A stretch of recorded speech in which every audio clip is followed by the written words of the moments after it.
Only 1% know this morning ritual, the secret to mastering your mind and life. There are moments in life when a single morning can decide the fate of an entire day, and over time, those days shape the arc of a lifetime. Yet most people drift through their mornings half asleep, lost in a fog of habit and haste, allowing the first hours of the day to be stolen by chaos, distraction, and fatigue. They reach for their phones before they reach for their thoughts, and then wonder why their minds feel scattered, their emotions unsettled, and their purpose dimmed. To master one's life, one must first master one's mornings. The morning is not just a span of hours, it is the training ground of the mind, the moment when consciousness awakens from the dream world and meets reality anew. It is here, in these first quiet moments, that the battle between the higher self and the lower self begins, between intention and impulse, awareness and automaticity. The philosopher Seneca once wrote that life is long if you know how to use it. The same could be said of the morning, it is rich with time if you know how to shape it.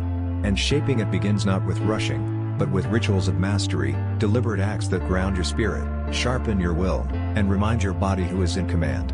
Modern life has conditioned us to seek stimulation the moment we wake, to fill the silence with noise, the emptiness with consumption, the stillness with motion. But wisdom begins in the opposite direction, in choosing presence over distraction, simplicity over chaos. To sit quietly in the dawn light, breathing deeply, is not laziness, it is the most disciplined act of all. It is the declaration that you, not the world, will decide how your day begins. The morning is the mirror of your inner world. If it begins in disorder, your mind will follow suit. If it begins in intention, the rest of the day will unfold from a place of calm strength. And so, the practice of morning mastery is not merely about productivity, it is about self-sovereignty. To rule the morning is to reclaim your own attention, to choose consciousness over compulsion, and to anchor yourself in a reality of your own design. In this philosophy of discipline, there are 6 timeless principles, not shallow habits, but deep transformations of the self. They are not tricks for efficiency, but pathways to inner command. 1. The stillness ritual, to awaken in silence and return to yourself before the world intrudes. 2. The movement ritual, to move the body as a declaration of will over inertia. 3. The intention decree, to design your day with clarity and consciousness. 4. The fuel ritual, to nourish your body with purity, not chaos. 5. The learning hour, to sharpen the intellect and keep the spirit growing. 6. The gratitude anchor, to begin from fullness, not lack. Each of these rituals is simple, yet together they form a complete system, a daily initiation into mastery.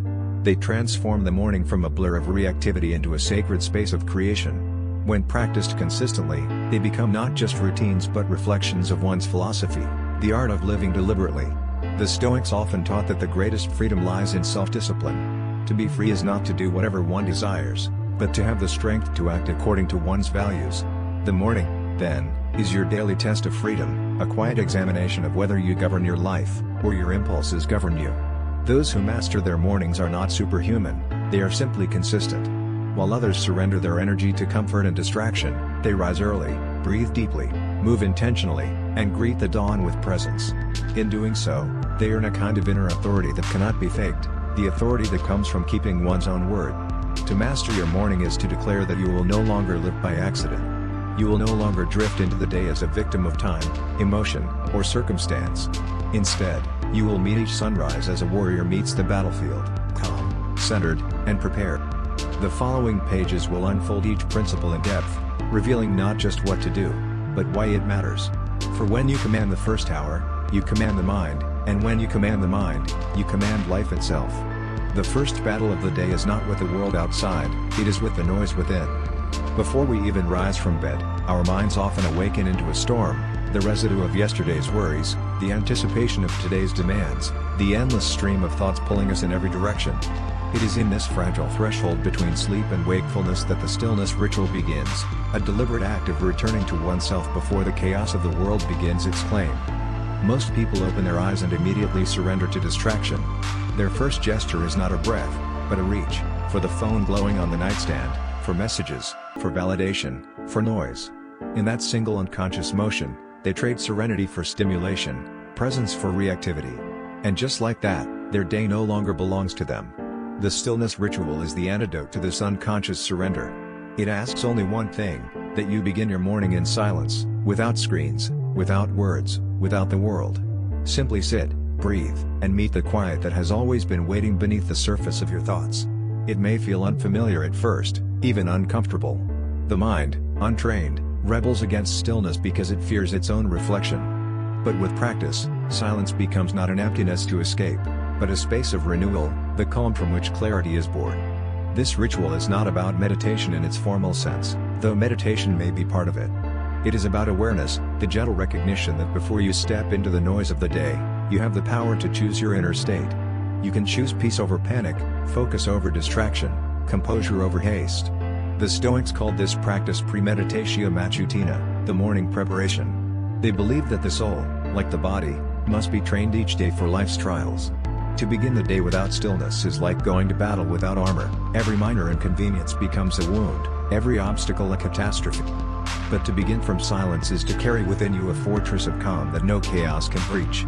Imagine yourself rising before the world does. The sky is still dim, the air untouched. You sit in quiet awareness, feeling the rhythm of your breath, the first, most ancient reminder that you are alive. Thoughts may come, as they always do, but you let them pass like clouds. In that stillness, the day begins to unfold not as an accident, but as an intentional creation. Even 5 minutes of such presence can alter the entire trajectory of your morning. Because silence is not passive, it is active alignment. It gathers your scattered energies, anchors your attention, and reminds you that you are not your thoughts, but the awareness behind them. In that sacred quiet, gratitude often arises naturally. You begin to notice simple miracles, the warmth of the blanket, the breath that moves effortlessly, the faint light of dawn. These are not small things, they are the very foundations of a meaningful life, invisible only to those who rush. The stillness ritual does not ask for perfection, it asks for presence. Begin where you are. If your mind wanders, bring it back. If your thoughts grow loud, listen without judgment. Over time, this practice becomes the cornerstone of self-mastery, the art of staying centered no matter what the day brings. When you start from stillness, you carry serenity into every interaction, every challenge, every decision. The world will still be noisy, unpredictable, and demanding, but you will not be. You will act, not react. You will move with intention, not impulse. The morning, then, is no longer a rush to catch up with life, it becomes a sacred pause before participation. It is the space where you remind yourself, I am not here to be consumed by the world, I am here to meet it consciously. Master this first ritual, and the rest of the day bends in your favor. Because stillness, once found, becomes strength, and every strong life begins with a quiet morning. The second act of mastering the morning begins not in thought, but in motion. For centuries, philosophers and warriors alike have understood a timeless truth: the mind follows the body, and the body follows the will. When you train one, you shape the others. The movement ritual is not merely about exercise, it is about reclaiming command over the vessel through which your spirit moves. Each morning, before the day's demands scatter your focus, you meet yourself through movement. 10 deliberate minutes are enough, a stretch, a few push-ups, a walk beneath the quiet sky. What matters is not the perfection of form, but the assertion of intent, I am stronger than my resistance. Because the greatest struggle is never against tired muscles, but against the voice that whispers, not today. That voice, soft, reasonable, endlessly persuasive, is the first enemy of discipline. It is the same voice that convinces you to stay in bed, to delay your dreams, to trade long-term growth for short-term comfort. And every time you obey it, the will weakens a little more. But when you rise and move despite that inner resistance, something extraordinary happens.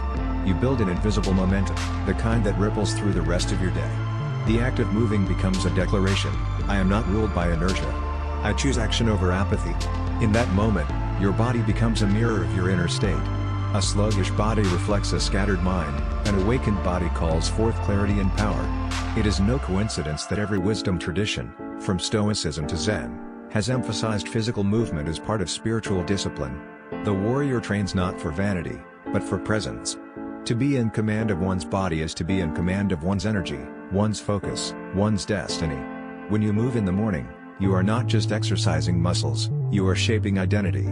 You are telling your subconscious who you are, a person who shows up, who chooses effort over ease, who honors the gift of being alive. Each drop of sweat is not a sign of fatigue but a proof of self-mastery. Consider the smallest victory, resisting the snooze button. It may seem trivial, but it is symbolic. Each time you refuse to surrender to that soft temptation, you reinforce the neural pattern of discipline. You train yourself to act even when you don't feel like it. And this simple act of winning the first battle of the morning sets the tone for every other challenge that follows. Because if you can command your body, you can command your mind. If you can rise when it's easier to rest, you can choose courage when it's easier to quit. The same muscle that lifts you out of bed is the one that will one day lift you through adversity, heartbreak, and doubt.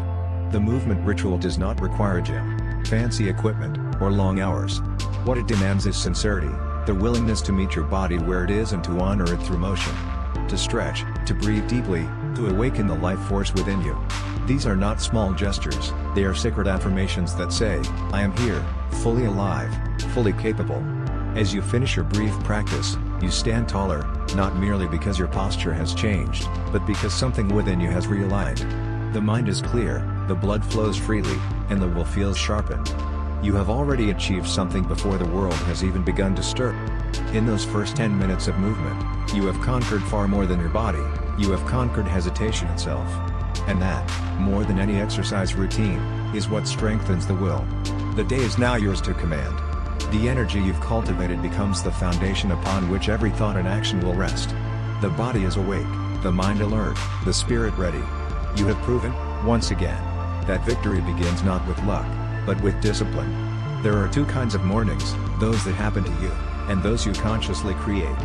Most people drift into the day as if swept by a current, reacting to messages, demands, and moods not their own. They live in a constant state of response, shaped by forces outside their control. But the awakened few begin differently. Before they step into the noise, they pause to design the day ahead, not by chance, but by choice. This is the essence of the intention decree. The intention decree is the quiet art of authorship, of deciding what kind of story today will tell. It begins not with a to-do list, but with reflection. Each morning, take a few moments to write or speak 3 simple truths. 1. What is my main purpose today? 2. Who do I choose to be while living it? 3. What challenge will I meet with calmness and grace? These questions may seem modest, but they hold the power to rewire your entire state of being. Because when you declare your intentions, you stop living reactively. You stop letting moods, impulses, and other people's urgency dictate your actions. You move from chaos to clarity, from drifting to direction. Purpose is not always grand. It can be humble, finishing a task with care, speaking kindly in a moment of irritation, or choosing honesty where it's easier to please. The magnitude of the action matters less than the consciousness behind it. Each intention is a compass that aligns the day with your deeper values. The second question, who do I choose to be today? Is a reminder that your identity is not fixed, it is sculpted by daily choices. You can decide, anew each morning, to be patient instead of reactive, grounded instead of hurried, compassionate instead of indifferent. This act of conscious self-definition gives you the freedom that so few ever realize they possess, the freedom to create yourself. And then comes the third declaration, what challenge will I meet with calmness and grace? This prepares the mind for the inevitable. Life will test you, not because it is cruel, but because every challenge reveals who you are becoming. By anticipating adversity, you transform it from an ambush into an opportunity for mastery.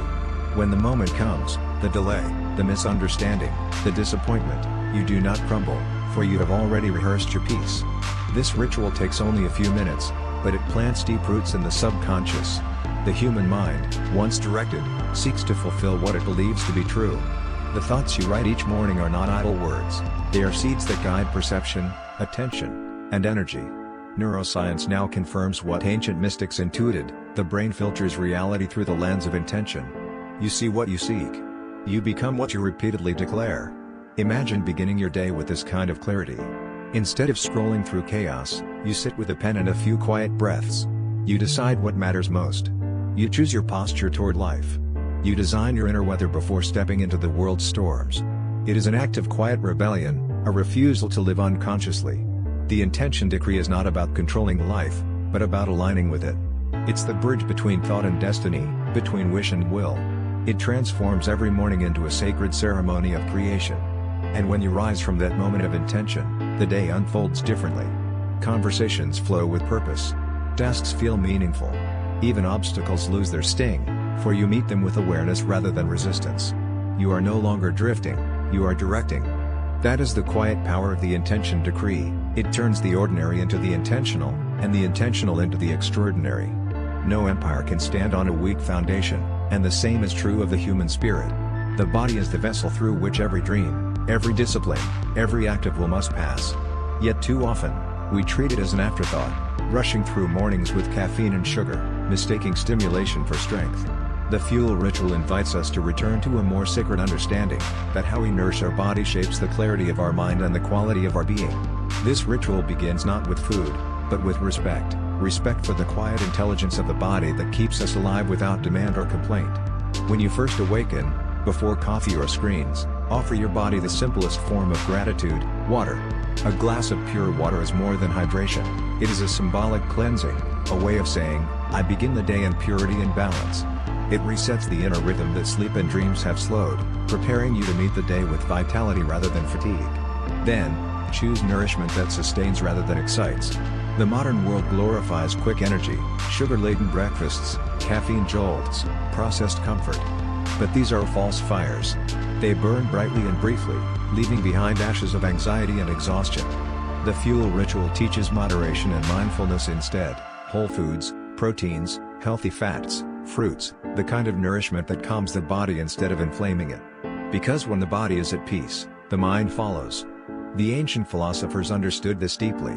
Epictetus once said, "No man is free who is not master of himself," and mastery includes what we consume. To eat mindlessly is to surrender a small piece of our sovereignty. Every choice, even at the breakfast table, is a declaration of whether we live by impulse or by intention. You do not need to deny pleasure, only to elevate it. True pleasure comes from feeling light, alive, and steady, not from indulgence that leaves you sluggish and scattered. There is an invisible link between chemistry and consciousness. The foods we eat do not only shape our bodies, they influence our emotions, our patience, and even our thoughts. An unstable body produces an unstable mind. To master your mood, you must first master what fuels you. This is why spiritual traditions have always included fasting, simplicity, or mindful eating, not as punishment, but as purification. When you approach food as part of your morning ritual, the act of eating transforms from routine to reverence. Each bite becomes an affirmation: I am nurturing my strength. I am honoring this body that carries my purpose. You begin to feel that what you consume is not just matter, but energy, and that energy will later shape your words, your focus, your creativity. The fuel ritual also extends beyond food. It includes what you consume with your senses, the first sounds you hear, the first images you see, the first words you speak. These too are forms of nourishment. Begin your morning with calmness instead of chaos, with clarity instead of noise. Read something uplifting. Listen to silence or to gentle music that uplifts the spirit. Let the first impressions of your day be clean, deliberate, life-giving. By mid-morning, you will feel the quiet difference. The body will hum with steadiness, not spikes of adrenaline. The mind will be alert but untroubled. You will move through the day with the ease that comes from balance, not the frantic energy of survival, but the measured vitality of mastery. The fuel ritual, at its heart, is a practice of harmony. It reminds us that power is not born from excess, but from equilibrium. When you nourish wisely, you are not only feeding the body, you are feeding discipline itself.